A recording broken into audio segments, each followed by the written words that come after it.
Denuncian corrupción en elección de notarios. Cárcel para el 7º detenido en el caso de Miguel Uribe.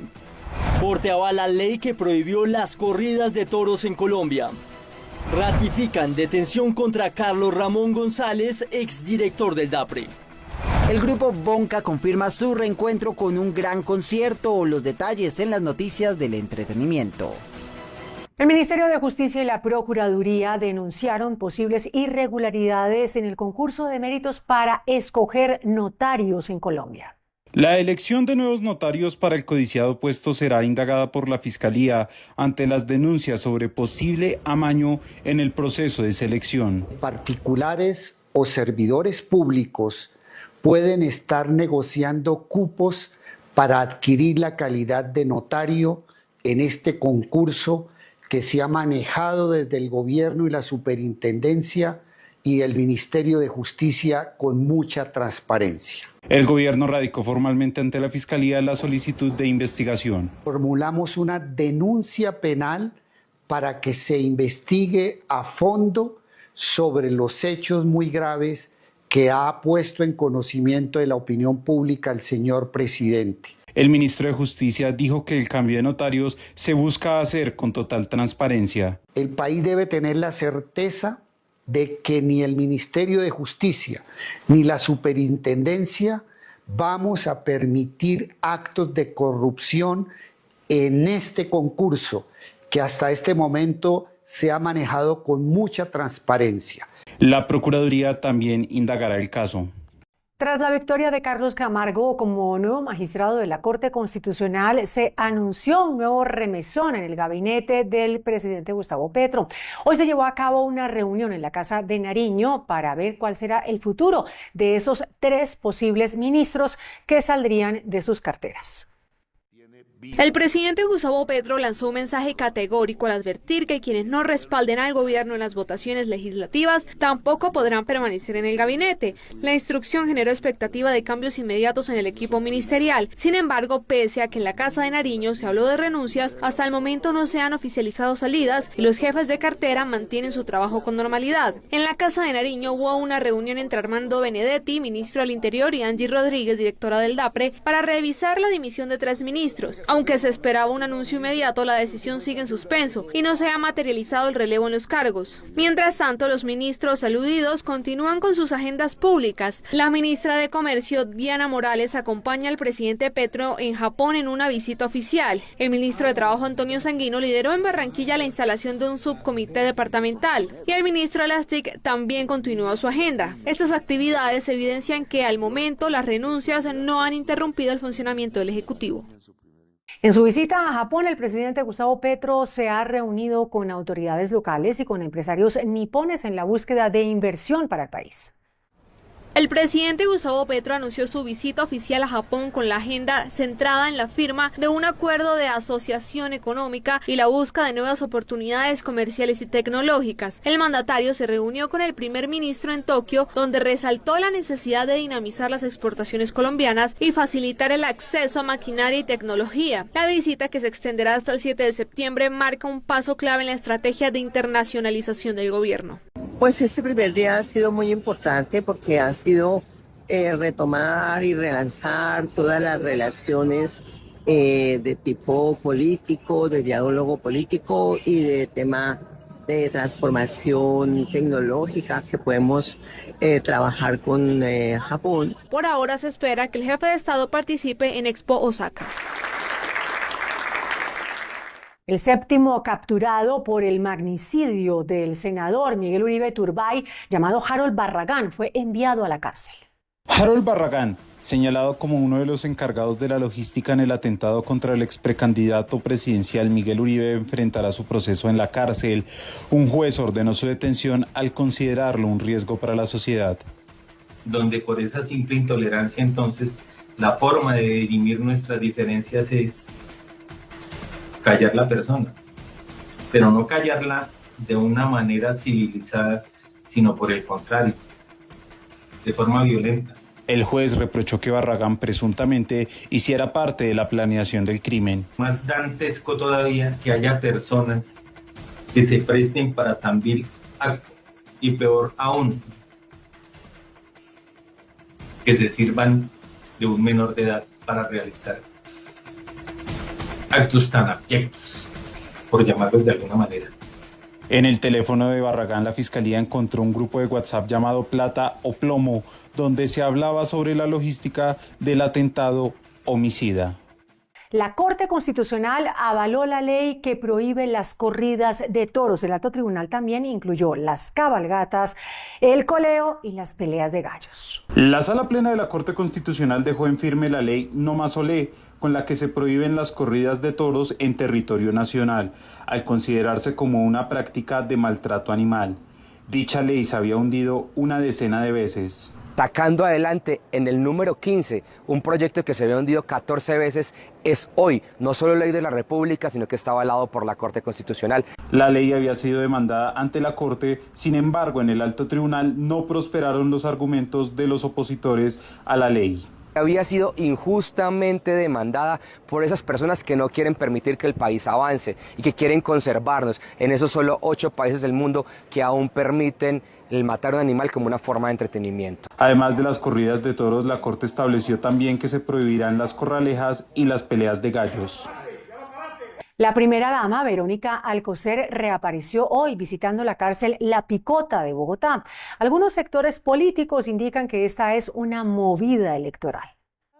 El equipo de la primera dama informó que la visita a la cárcel La Picota estuvo centrada en conocer los programas de resocialización que adelantan los internos, entre ellos la panadería y las artesanías que producen como parte de su proceso de formación. Sin embargo, personajes como Vicky Dávila, precandidata presidencial, advirtieron sobre un posible pacto de La Picota 2.0. El antecedente es muy malo.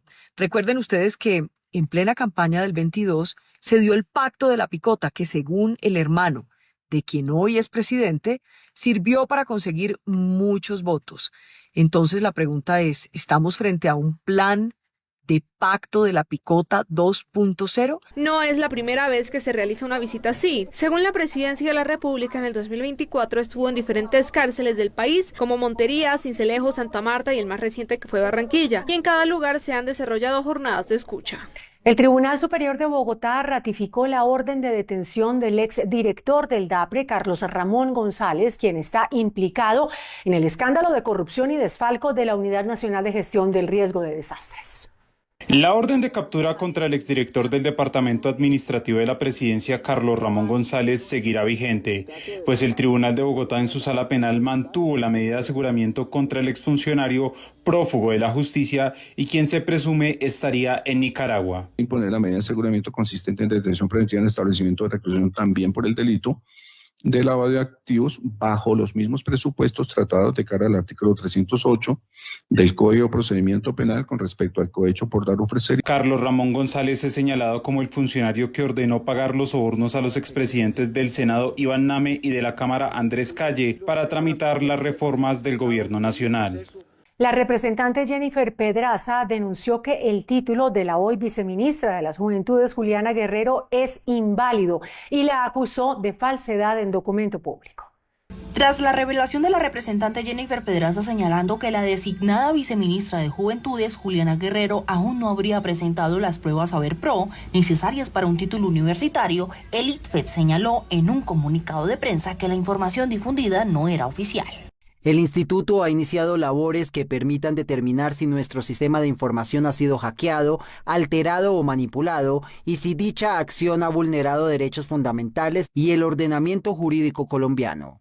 Sin embargo, la Universidad de San José, donde aparece graduada Guerrero como contadora, le confirmó a W Radio que la funcionaria no ha realizado dichas pruebas. Ante esto, la representante Pedraza anunció una denuncia por falsedad en documento.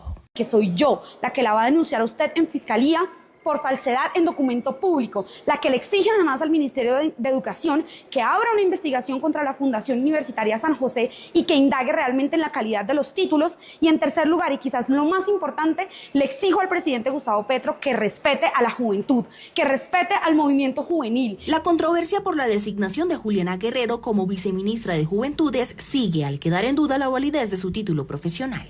El presidente Gustavo Petro defendió la que sería su nueva reforma tributaria, asegurando que el IVA a la gasolina no afectaría a las poblaciones vulnerables.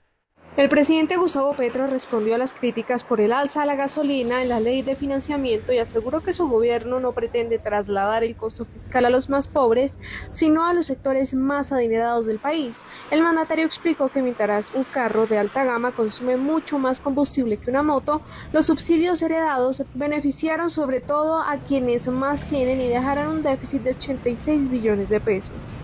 ¿Será quizás difícil entender que el pobre, aún con moto, gastará siempre menos gasolina que el del carro 4 puertas? Se debe a la capacidad de consumo de cada vehículo es diferente, mayor para la camioneta 4 puertas que para la moto que ayuda al trabajador. Petro insistió en que el objetivo es financiar ese hueco fiscal con las rentas no productivas de los más ricos. Fue presentado en el Congreso de la República un proyecto de ley que espera eliminar el contrato sindical en el país. La representante del Pacto Histórico, María Fernanda Carrascal, radicó ante el Congreso de la República el proyecto de ley Adiós Contrato Sindical, con el propósito de garantizar los derechos de los trabajadores en Colombia. Ha sido el instrumento por medio del cual se ha ejercido mucha violencia antisindical y se ha despojado de derechos a la clase trabajadora.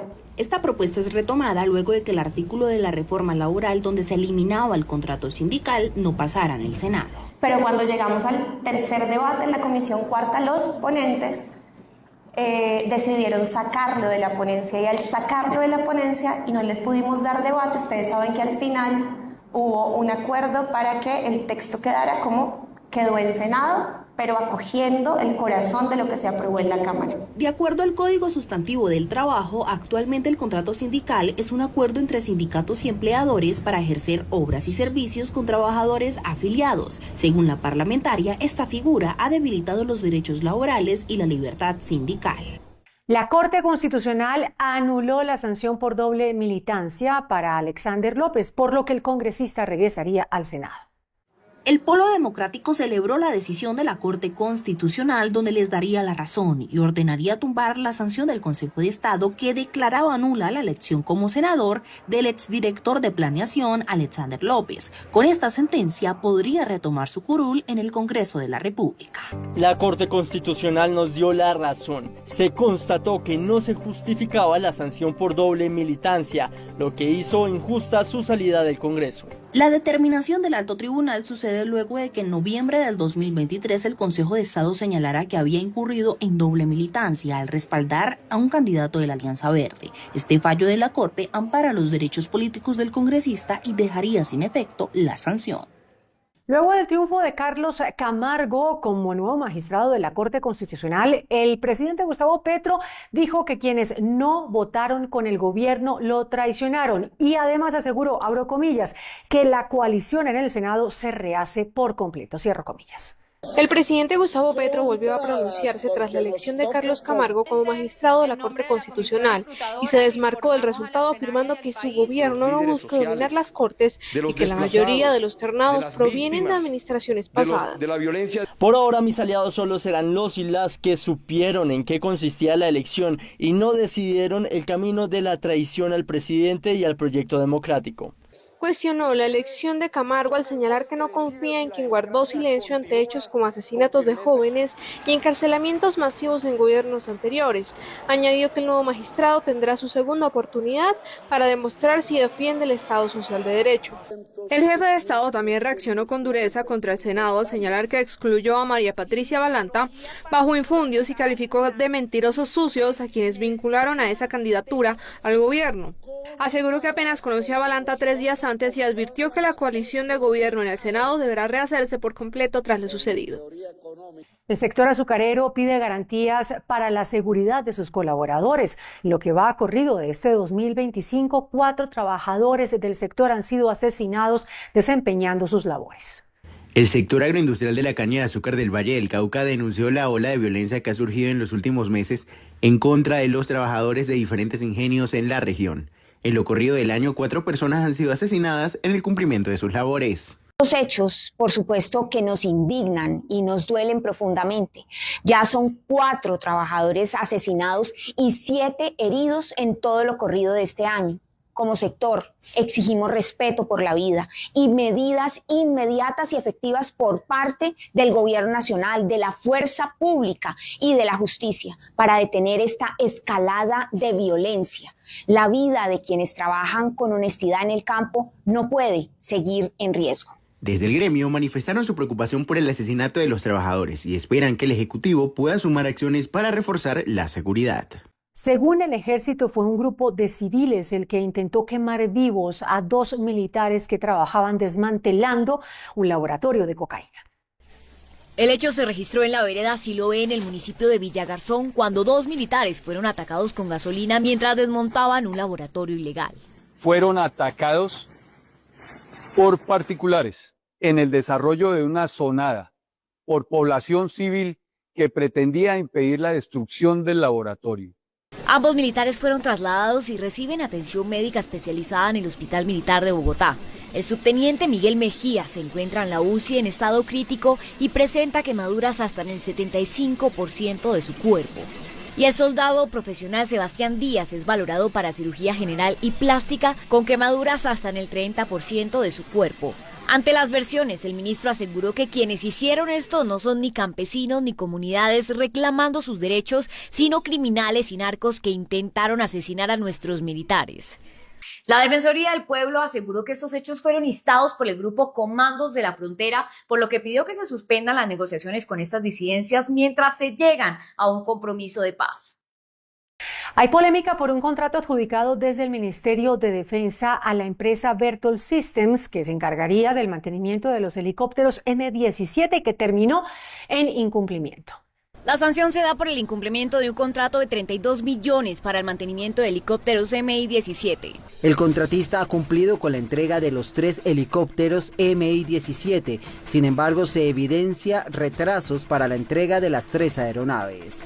La Procuraduría y la Contraloría han puesto la lupa sobre este polémico contrato. Según la Agencia de Compras de la Fuerza Aérea, la empresa no estaba capacitada para cumplir con el contrato y presuntamente el ministerio lo sabía. No cuenta con las cartas tecnológicas, no posee la documentación, no tiene personal capacitado y certificados según lo establecido en los procedimientos de overhaul de los helicópteros MI y sus componentes. La documentación del overhaul y mantenimiento no está actualizada.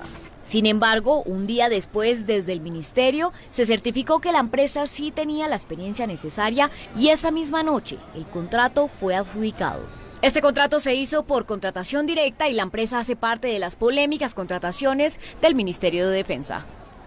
Un mayor de la Reserva Activa denunció un posible plan para atentar contra la vida por parte de las disidencias de las FARC contra la representante Lina Garrido, el concejal Daniel Briceño y el activista Josías Fiesco.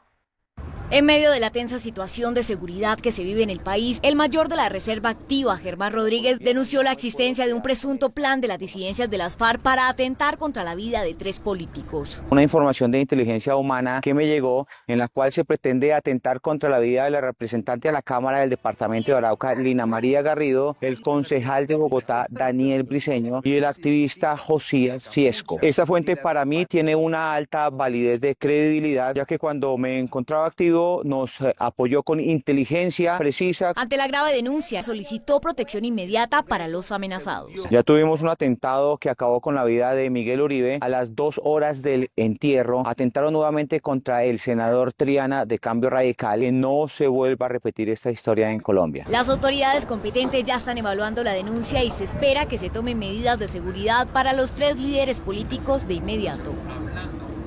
Compensar anunció que ingresa al mercado de la medicina prepagada.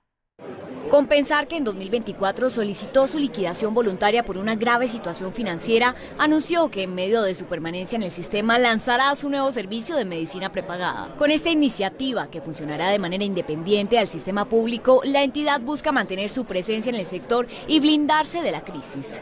Compensar seguirá como EPS mientras el sistema lo permita y las finanzas lo permitan.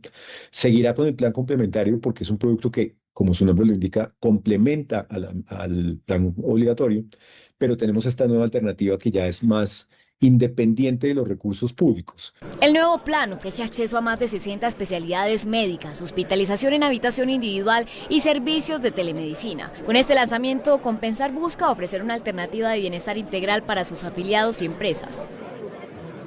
El ELN se atribuyó el atentado terrorista del helicóptero en Amalfi, Antioquia, en el que murieron 13 policías. Como si se tratara de un informe de gestión, el ELN divulgó un video de 49 segundos. En la grabación aparecen varias personas, entre ellas una mujer que cubre su rostro y confirma la autoría del atentado en el que murieron los 13 policías en Amalfi, Antioquia. Con diferentes acciones militares, unidades guerrilleras del Ejército de Liberación Nacional atacan diferentes establecimientos paramilitares y de las fuerzas militares. Pues en la vereda Los Toros del municipio de Amalfi, Antioquia, se ataca una unidad de policía que deja como resultado 13 policías muertos, 4 heridos y un helicóptero derribado. El director de la policía se pronunció desde Medellín. Seguimos una investigación en coordinación con la Fiscalía General de la Nación para ubicar, identificar e individualizar a las personas que a través de su actuar criminal cobraron la vida de 13 de nuestros hombres. Hay hipótesis, inicialmente hablamos del Frente 36, la investigación nos va orientando hacia eso.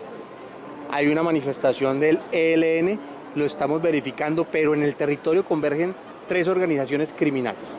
El gobernador Andrés Julián Rendón desmintió al grupo armado y señaló a las disidencias de alias Calarcá como los presuntos responsables. Este hombre, después de haber sido capturado por el ejército en una vía de Antioquia el año pasado, fue nombrado gestor de paz por el gobierno. A Calarcá lo han premiado con generosidad, suspensión de orden de captura y de extradición, libertad luego de ser capturado en la caravana de la UNP en Antioquia, donde portaba armas, munición, dinero en efectivo y oro, y recientemente con zona de ubicación y concentración. El mandatario afirmó que el ELN estaría encubriendo a alias Calarcá para mantener su permanencia en la paz total. En Noticentro 1, esta es una noticia en desarrollo. La tarde de este jueves se registraron fuertes disturbios en las inmediaciones de la Universidad Nacional sobre la carrera 30, donde encapuchados protagonizaron enfrentamientos con la Unidad Nacional del Diálogo y Mantenimiento del Orden. Los disturbios incluyeron el lanzamiento de bombas Molotov, lo que obligó a la intervención de la fuerza pública y al cierre preventivo de la carrera 30. Eso no es protesta, no es ningún tipo de manifestación válida. Eso es violencia, criminalidad. Por eso le pedí a la policía que actuara de inmediato y además que se judicialice a los responsables de estos hechos. No vamos a tolerar hechos de violencia que ponen en peligro la vida de ciudadanos y de servidores públicos de esta forma en Bogotá. La situación también ha impactado el sistema de Transmilenio. Las estaciones Ciudad Universitaria y Corferias fueron cerradas temporalmente por razones de seguridad. Las noticias económicas. Empresarios advirtieron que la nueva reforma tributaria aumentaría los costos de operación para las exportaciones del país. Durante el Congreso Nacional de Exportadores celebrado en la capital del país, el presidente de Analdex, Javier Díaz, advirtió que la propuesta de la reforma tributaria aumentará los costos logísticos para las empresas del sector. El dirigente señaló que hoy estos costos ya son elevados con un 17%, con la reforma se incrementarían a más del 22%. Considera que este es un golpe a la economía ya que no se están dando las condiciones para que las exportaciones crezcan. Para un empresario colombiano que está en el interior del país, traer materias primas, sacar productos de exportación, pues no puede competir con empresarios de otros países que tienen unos costos de transporte mucho más bajos. Esa es la preocupación. Desde la Junta Directiva se pidió una reactivación a las exportaciones mineroenergéticas, ya que son las que tienen mayor participación en el crecimiento. Levantar todas las restricciones que se le está poniendo al sector minero energético, que era un tremendo exportador del país. Yo entiendo que tenemos que ser conscientes con el medio ambiente y eso es importante. Cabe recordar que las exportaciones cayeron a julio 4,1%. Corfi Colombiana advirtió que el gobierno nacional debe pensar primero en un plan de austeridad antes que en una reforma tributaria para poder resolver la crisis fiscal. En el análisis de Corfi Colombiana, el gobierno debe pensar primero en un plan de austeridad antes que en una reforma tributaria si quiere ajustar las finanzas públicas. De acuerdo con César Pavón, director de investigaciones de la entidad, sí hay un gran porcentaje del presupuesto que es inflexible. Sin embargo, hay rubros que se pueden recortar. Cuando uno ve el presupuesto que presentó el gobierno, uno tiene noticias que llaman la atención. Por ejemplo, el presupuesto en funcionamiento. El presupuesto en funcionamiento incluso crece más que el presupuesto general. El presupuesto en funcionamiento crece cerca de un 11% frente al presupuesto del 2025. Yo sí creo que hay muchas cosas que uno puede empezar a aterrizar, un plan de austeridad, ver de ese funcionamiento cuáles son los ministerios o los sectores que menos han ejecutado en los últimos años y ver por dónde se puede recortar. El analista afirmó que la reforma no plantea una solución fiscal y sigue abriendo la puerta a mayor endeudamiento. Como si el gobierno estuviera pidiendo, en vez de pagar su tarjeta de crédito, está pidiendo una ampliación del cupo de la tarjeta a costa de los impuestos de los colombianos y, muy importante, de la inversión, que es lo que más nos preocupa en este momento en la parte macro. Se pide al Congreso hacer una revisión rigurosa al presupuesto y la tributaria y a las cuentas fiscales del país. Crecen las voces de rechazo en el sector agropecuario frente a la figura del gobierno que define las nuevas zonas de producción de alimentos. El Ministerio de Agricultura declaró el área de protección para la producción de alimentos en Sopó, Cundinamarca, por un total de 1.951.016 hectáreas. Esta figura establece que en dichas zonas solo pueden desarrollarse actividades agrícolas. La Unidad de Planeación Rural adelanta esta labor en otras regiones del país, donde rechazan la iniciativa, como en Tolima, donde advierten que se está vulnerando los derechos campesinos, la autonomía territorial y la seguridad jurídica. Cuando se establece mediante una determinante de ordenamiento territorial una función social del terreno, si la persona, si el propietario, hemos preguntado muchas veces, si el propietario no está cumpliendo esa función social que se le encomendó desde el gobierno nacional, ¿qué va a ocurrir? La respuesta es no, no va a haber expropiación, no va a haber expropiación. Entonces hemos dicho, bueno, de pronto este gobierno no esté pensando en esto y estos funcionarios que estén haciendo eso, pero es una puerta, una ventana que queda abierta. Se pide al gobierno mejorar los canales de socialización. La gobernación de Cundinamarca apoya el agro con subsidios por 609 millones de pesos. 690 pequeños productores rurales accedieron a créditos millonarios para fortalecer sus actividades agropecuarias gracias a una estrategia conjunta entre la Gobernación de Cundinamarca, Finagro y otras entidades. Se beneficiaron 690 productores del departamento con créditos por valor de 11.200 millones para los productores del departamento. Con cultivos como plátano, papa, café, caña, panela, frutales, banano y cacao, así como con proyectos ganaderos y porcinos, estos créditos apuntan a dinamizar sectores estratégicos para la seguridad alimentaria y la economía local de la región. Esta socialización llegaron a comunidades de varios municipios del departamento que están caracterizados y los tenemos para poder llegar y puedan acceder a estos incentivos agropecuarios. El objetivo es que más familias del campo puedan acceder a herramientas reales de financiamiento. Entre los municipios beneficiados están Biotá, Cajicá, Quetame, Simijaca, Medina, Tocaima, Villeta, entre otros. El gobierno nacional insiste en medidas para poder importar gas natural desde Venezuela. El anuncio fue hecho por el ministro de Minas y Energía, Edwin Palma, al señalar que el gobierno buscará todos los mecanismos para levantar las barreras que impiden la importación de gas desde Venezuela. No tiene ningún sentido desde el punto de vista lógico que en Venezuela quemen gas, boten gas y nosotros necesitándolo. Entonces ahí hay que superar cualquier barrera para que los colombianos, no solamente los colombianos en la frontera, sino en el país, podamos disponer de esa gran riqueza que tiene en materia de gas. El funcionario expresó que esta es la forma de contrarrestar los monopolios en el país. Mientras mantenemos esa duda frente a eso, pues lo que se siguen alimentando son grandes monopolios, grandes negocios alrededor de la regasificación y de la importación de gas. Hay que decir que las importaciones desde ese país no son viables por infraestructura y temas de restricciones jurídicas.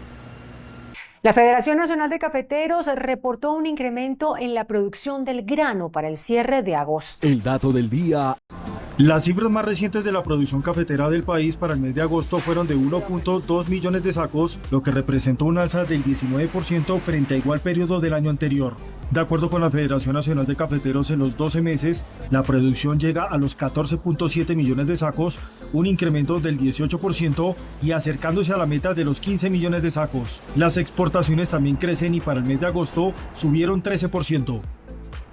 En Noticentro 1, estos son los indicadores del día. La tasa representativa del mercado que regirá para mañana viernes será de 3.991 pesos con 9 centavos. Los profesionales del cambio compran la divisa en promedio entre 1.940 pesos y la venden entre 1.980 pesos. Un euro cuesta 4.668 pesos con 70 centavos. La libra de café en Nueva York se cotizó a $3 con 74 centavos. El precio interno se cotizó a 3.004.000 pesos la carga. El barril de petróleo WTI se cotizó en $63 con 48 centavos. La referencia Brent para Colombia se cotizó en $66 con 87 centavos. El índice de capitalización de la Bolsa de Valores de Colombia subió 0,12% a 1.853 puntos. Deportes. Hoy se definió el futuro de la Selección Colombia y también cómo los hinchas viviremos el próximo Mundial de Fútbol 2026. La Selección Colombia aseguró su lugar en el Mundial tras vencer 3-0 a Bolivia en Barranquilla. El primer gol llegó al minuto 31 con una definición de James Rodríguez. John Córdoba amplió la ventaja con un potente remate que dejó sin opciones al portero boliviano al minuto 74. Y en el minuto 83, Juan Fernando Quintero cerró la cuenta anotando el tercero y consolidando la superioridad del conjunto dirigido por Néstor Lorenzo. Para Colombia, la meta inmediata será mantener la regularidad en el encuentro frente a Venezuela el próximo martes 9 de septiembre. Entretenimiento. ¿De qué me sirve? Hay que me quiera, esa persona que no quiero que me quiera. La banda pionera del tropipop colombiano está de regreso. Bonka anunció un concierto único en Bogotá con el que celebrará sus 20 años de historia. Estamos felices de reunirnos y de reencontrarnos para una única noche el 12 de diciembre en el Movistar Arena. No era una noche como las otras. La agrupación nació en la capital y se convirtió en un fenómeno juvenil gracias a himnos como La Mona, El Problemón y Tarde de Abril. Sus canciones marcaron a toda una generación, alcanzaron los primeros lugares en emisoras, lograron discos de platino y llevaron al grupo a compartir escenarios con artistas internacionales. Por eso vino y a preguntarle para ver. Lo que queremos transmitir es justamente toda la nostalgia que la gente siente hoy en día al escuchar nuestra música, y lo que queremos es hacer un show inolvidable, el mejor show que Bonka haya hecho en la historia. Con este anuncio, Bonka revive el legado del tropipop, un género que mezcló lo tropical con el pop y que a mediados de los 2000 se consolidó como parte esencial de la identidad musical colombiana. Con esa mona que baila, que le encanta y me enloquece. También tenemos un repertorio muy lindo, como con muchas épocas, la época en que estuvimos los 5, después la época en que nos fuimos desintegrando, también obviamente algunas canciones de Alejo como solista. Entonces al principio pensamos que era difícil conseguir tantas canciones para un concierto único de Bonka, pero lo logramos y creo que tenemos un repertorio con todas las épocas, con todas las emociones, muy variado. Cansado de mirarte. Ahora el reencuentro promete una sola noche de nostalgia, energía y recuerdos con los temas que acompañaron los primeros amores, las fiestas y los veranos de miles de seguidores en todo el país. ¿De qué me sirve? Hay que me quiera, esa persona que no quiero que me quiera, si la que quiero, hay que me quiera, no me quiere como quiero que me quiera. Hoy uno de los capítulos más importantes de la moda se cierra con la muerte de Giorgio Armani. El diseñador deja este plano terrenal a sus 91 años, materializando varios legados que comenzó a trabajar en la década de los 70, cuando comenzó a transformar el conservador armario masculino. Los grandes legados tienen que ver con haber capitalizado el hecho, por ejemplo, de la elegancia del hombre italiano y concretamente con haber desestructurado las chaquetas de hombre, que a lo largo de todos los años 70 habían sido una cosa completamente rígida. Siempre trabajó por democratizar la moda, siendo un diseñador de lujo, por lo que sus colecciones siempre buscaron ser accesibles, fijando la atención en quién lucía las prendas. Podríamos decir que lo que hizo él fue poner cierto ámbito de la moda casual en un estadio mucho más elaborado. Los vestidos de Armani siempre son líquidos, cómodos para el cuerpo, sean de hombre o de mujer, crear como comunidad alrededor de la moda italiana y de hacer que los ojos del mundo entendieran que los italianos tenían un tipo de moda masculina distinta para ofrecer. El emporio Armani está valorado en casi 10.000 millones de dólares y lo trabajó a pulso sin necesidad de recurrir a los grandes conglomerados que hoy en día han adquirido importantes firmas. Nunca haber soltado su firma no obedece solamente a una cuestión de carácter comercial financiero, sino que también obedece a un sentido de pertenencia, porque a los italianos les ha preocupado, entre ellos le preocupaba a Armani, que el Made in Italy, que fue una cosa que es una cosa que los identifica a nivel de diseño, desapareciera de Italia. La filantropía y el amor por su natal Milán también lo llevó a ser uno de los hijos ilustres de esa ciudad. Armani siempre se preocupó porque el bienestar financiero que se le estaba generando a él también se convirtiera en un bienestar laboral y financiero para su ciudad, abriendo bares, invirtiendo en propiedad raíz, tiendas aquí y allá, y tratando de mantener una parte del negocio en Milán. Armani falleció rodeado de su familia y su pareja en su casa. Al parecer, los problemas respiratorios le habrían quitado la vida. Deja un mundo del diseño que siempre lo ha visto como un pionero y revolucionario de la industria, en la que hoy su nombre es un sello de calidad. Los niños palestinos han encontrado una diversión en medio de la guerra en la que son las principales víctimas en la Franja de Gaza. Se trata del breakdance. Las destruidas calles de esta región del mundo se convierten en escenarios improvisados para que grupos de varias edades muestren su talento para esta derivación del hip hop y así pasar sus días lejos del conflicto que sin querer les tocó vivir. Cada tarde, después de asistir a clases en los colegios que aún quedan en pie, jóvenes se dedican a compartir experiencias alrededor de este baile y los más experimentados le enseñan a otros niños más pequeños los principales movimientos para expresarse a través del arte y no de la violencia.